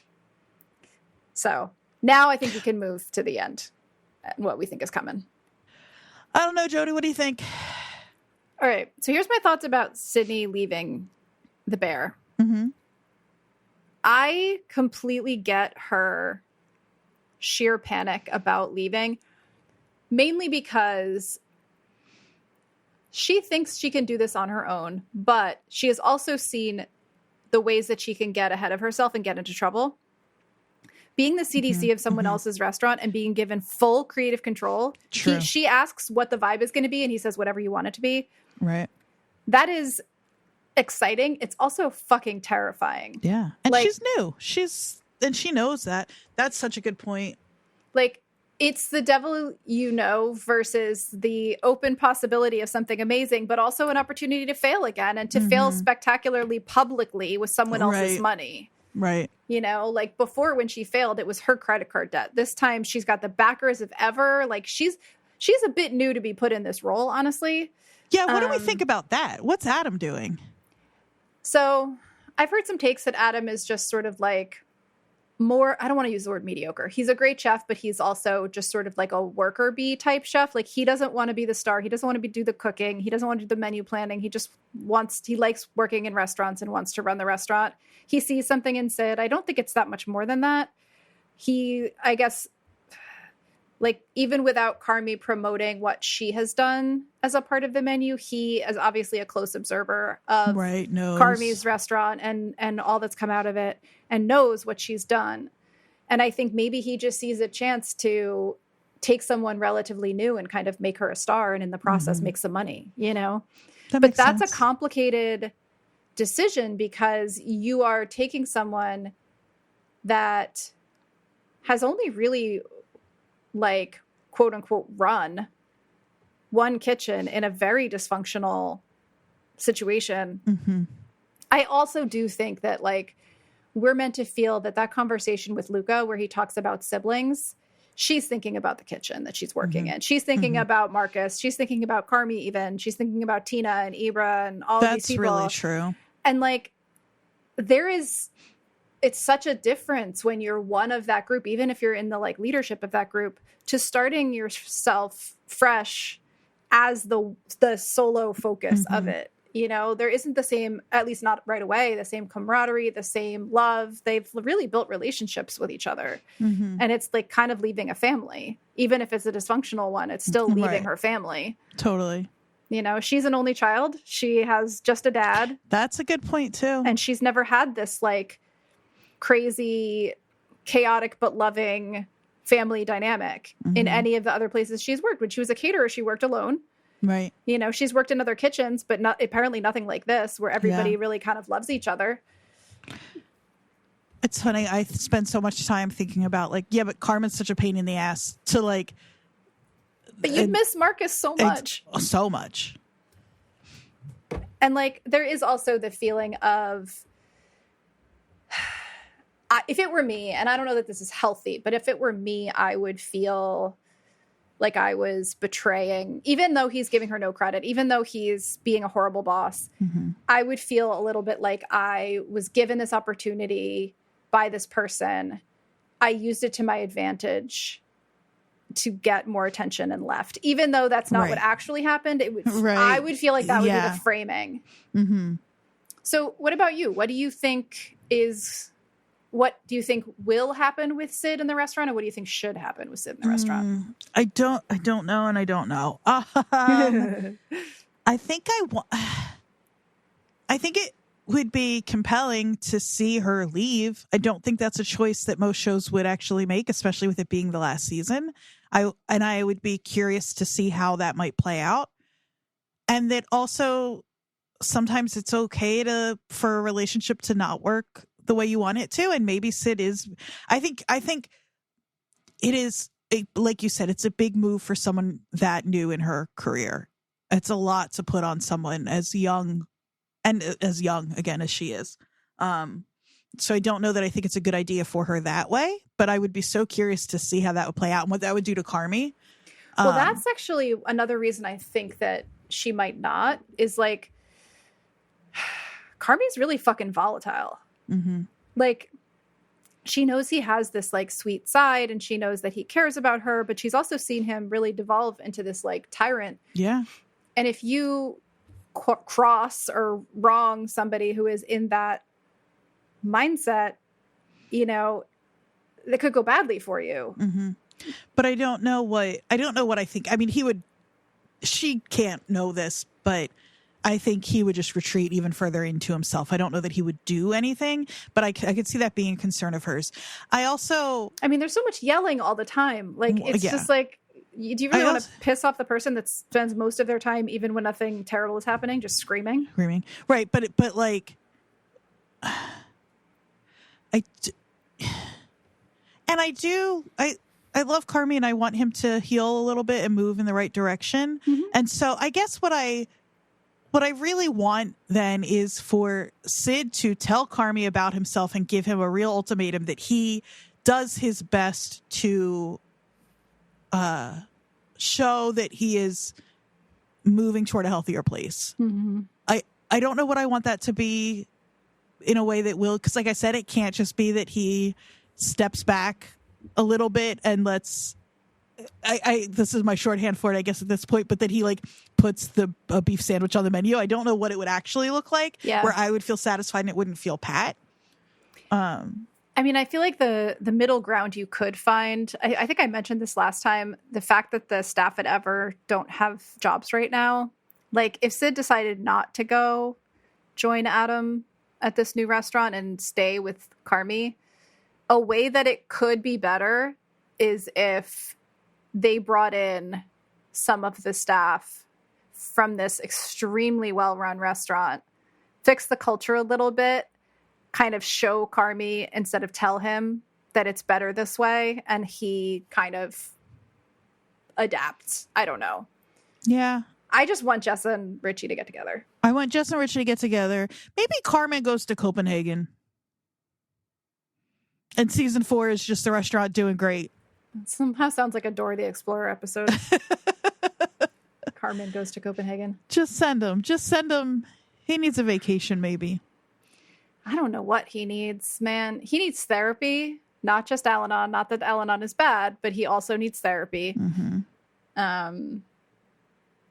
And it's like I kind of feel like he doesn't need to choose excellence and happiness, but he thinks he needs to choose between excellence and happiness. Right. And I think actual growth is learning that there may be this esoteric, insane level where you do have to give up everything, but that there's a lot in between that and mediocrity that is perfectly fine. That is excellent work, Michelin stars even, like acclaim, all of that, without destroying everything else in your life. Right. Because he's got all these examples in front of him. Mm-hmm. So. Yeah, I think I'd like to see that. Any other hopes for season 4? Give Sid a girlfriend. Yeah, give Sid a girlfriend. What do we want for? I want big things for Marcus and Tina. Yeah, but I feel like they're doing it. They're doing their thing. Here's what it is. I'm not worried about anybody except for Sid and Carmi at this point. Yeah. Yeah, I just want a little shine on Marcus because no one fucks with Marcus. Like, I want Marcus's value to be acknowledged. I want that dessert to come out and be beautiful. A satisfying version of this show where the bear does have to close, where Cicero pulls finances and they have to figure something else out? I don't know, because... And then integrating into different kitchens that are doing well, maybe, is like the proof or whatever that you don't have to do it on your own and that it's okay. I mean, I think that's a more realistic ending, but I don't think that that's a very like satisfying easily satisfying TV ending. Yeah. But I mean, I don't know how they resolve the whole Cicero thing. Like, there's going to need to be another, like, you know, stash of tomato cans with cash in them or something, because the restaurant really blows up, like, really big time. But as they've set it up right now, even if it does, they can't handle it and they're going to explode. Like, they're getting booked out. Like, they don't have a lack of interest. Right, or apparently quality, but no, the thing that seems like it would fix it is Carmen getting his head out of his own ass and not buying $11,000 butter and just letting and maybe that would be good. It really, Carmen needs to take a break and take a step back, and that would be better for him and everyone. But I don't know what that means for a TV show. Yeah, I think if he had someone else to like run the restaurant itself, and like, I don't know, I'm just spitballing, like, and he only had to worry about, but the thing is, he already is only worrying about the menu and it's going badly because he's spending too much money. Yeah. We don't need to make an environment that makes Carmen's life easier right now. Things need to be harder for him so that he gets his shit together. I wonder, I hope they don't do this. This feels a little too magical, but we do get Adam Shapiro talking about how he has the backers from Ever to fund his new restaurant. Oh no, Jodie. I hope I'm like totally off, but like, I'm wondering if there's some confluence there where, hold on, it becomes like Sid says, you know, I can't go off with you to start this restaurant, but what if we combine forces into some Justice League? I don't know. I don't watch those movies. I don't know if that's a terrible idea, because it would take Carmen recognizing that he needs help from other people and that other people know their stuff and that, like, do you know what I... No, I do. It just seems too pat is the thing. It seems like, magic answer. Right. You know? But they did find a bunch of cash in tomato cans. Yeah, so exactly. The show's okay with that. Yeah. I don't know. Maybe I like it. Maybe, I don't know. Maybe I like it. I keep, every time I think when I do the, like, I'm imagining the last episode of The Bear, like what's flashing in my head. And what actually keeps forcing its way in is the last scene in Chasing Amy where Alyssa and Holden are looking at each other across the convention floor, and they have like a little moment, and you can tell they've both kind of like Holden sort of learned the lesson he learned, but that doesn't mean he gets Alyssa back. Right. And I feel like something like that kind of moment, like Carmi goes to eat in Sid's restaurant and has the moment that Sid had when she ate his food. Yeah. You know? And it's like whatever has happened, they're both he's probably there with Claire. Oh, yeah, which is so annoying. Yeah. Oh, that is the most Pat version of this, where Carmi and Claire on a date happily come into the restaurant where Sid is excelling and eat Sid's food and are blown away. Right. Yeah.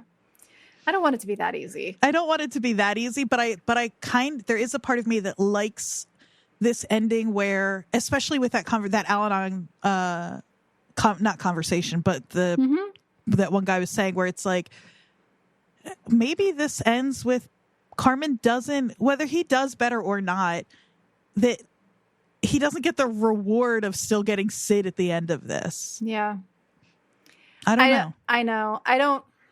Who knows? But there's a couple of ways that I think they could tie it up in a very TV way. And I'm wondering if they might actually do that, because it's not that they're anti that. It's that they want to have both. They want to have their like romantic comedy moments with the light coming in from behind Claire. And they also want to have their artistic full montage episodes, you know? So I don't know. It'll be interesting to see when season 4 does come out, if it feels like the second half of season 3.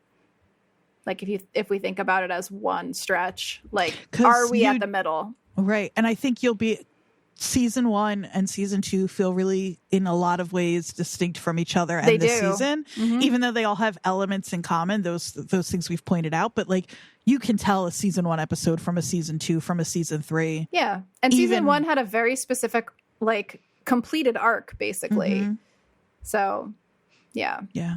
So I am very interested to see where, it's so interesting to be interested to see where season 4 goes, you know? So interesting. Yeah. So before we go, we've got a few little things.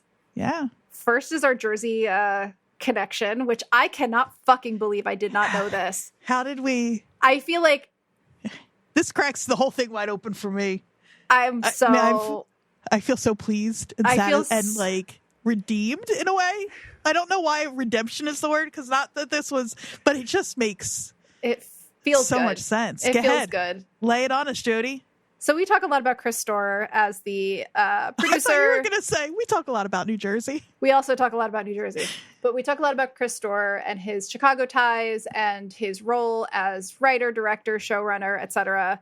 There is another showrunner / writer / director that gets less attention, but is a big part of this show. Has wrote one episode on season 2, Pasta, co-wrote Fishes and Omelet, directed Sunday, the episode we've talked about with that gorgeous scene with Sid and the food and the traveling around Chicago.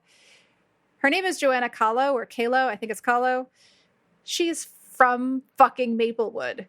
I mean, she could have been from a better town, but it's okay. Yeah, apparently her family moved from Oakland to New Jersey when she was about 8, and she lived there until she graduated high school. Those are the formative years. They are. Yep. She went to Columbia High School. Directed a lot of episodes. Sorry. Brigade, Sheridan, Series, Sunday, Pop. Yeah, she's like the other half of the team. Yeah, big time. Yeah, she went to Columbia High School. She graduated in the mid-90s, I believe. Columbia High School, also known for producing Lauryn Hill and Zach Braff. She says about that, there's something going on there. There's something positive is making creative people feel that they'll be okay if they continue to explore those things in their lives. I think this is, to be cynical, well-funded schools with, towns with high taxes who prioritize education. I had a similar experience growing up in New Jersey. I took photography for 4 years in high school. But yeah, she talks about Garden State, Braff's film that we talked about, saying he was doing what I wanted to do. He was making a movie about our town, using our town, and it was all kinds of confusing and also very inspiring. It all fucking ties together. I can see the red string. It's all there. We keep saying some of this show feels very Jersey. And Half Chicago, and I'd always say hold Chicago and Jersey up as if they're geographically equivalent. I understand that Chicago is not a state, but of course they have things in common. Chicago, of course, but also there's a deep sensibility in this show that feels so familiar to me. And she's got lead writing credits on a ton of it too. She wrote Review. She co-wrote Brajol. She wrote Pasta. She co-wrote Fishes. Anytime Donna shows up, she co-wrote Omelet. She wrote she wrote Ice Chips, of course. And so she is, it's not just like there's somebody on the crew who wrote an episode. She's in the DNA of this show. She is, yeah. She was one of the first people that was brought on board when it started to become a TV show instead of a film. This will make you happy. I'm sure you read this because I'm the one that asked you to send it to me. But there's an article on NJ.com about her. And it says, Joanna Kahlo can't tell her own food story without Jersey. When she thinks of home, she thinks of tuna on a bagel. The center of my New Jersey food life was the Bagel Chateau, says Kahlo, co-showrunner, writer, director, and executive producer. From her childhood home, she could walk to the bagel shop in Maple Woods Village. She was there every day of her senior year at Columbia High School. Every single day, and truly still dream of it, she says, from Los Angeles. But that is a New Jersey person who is still living on the other side of the country and can't shut up about bagels. It's just kind of perfect. Yeah, it's pretty incredible. She also names her favorite pizza place, which is another very Jersey thing to do. Oh, what does she say? Roman Gourmet. Where's that? I'm guessing Maplewood because she was talking all about Maplewood. Yeah.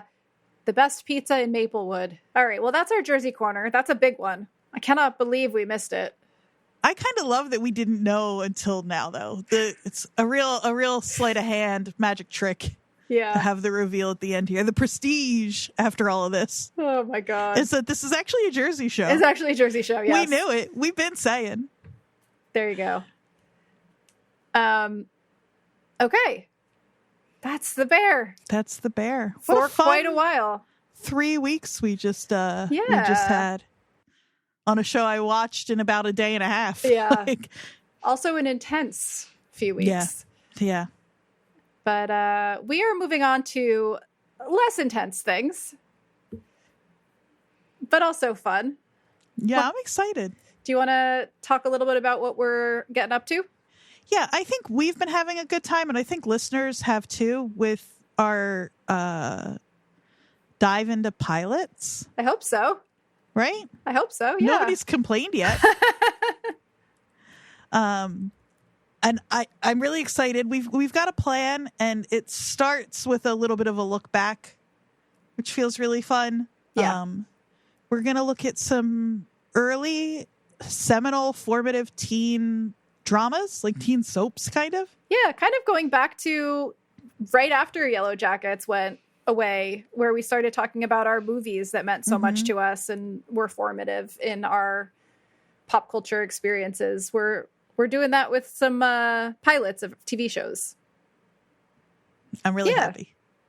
It's going to be fun. It's going to be fun. We're going way back to start, though. Mm-hmm. Like, way back. So we're starting with a show that was extremely important to me as a young person. I have not watched it since. You have no relationship to it?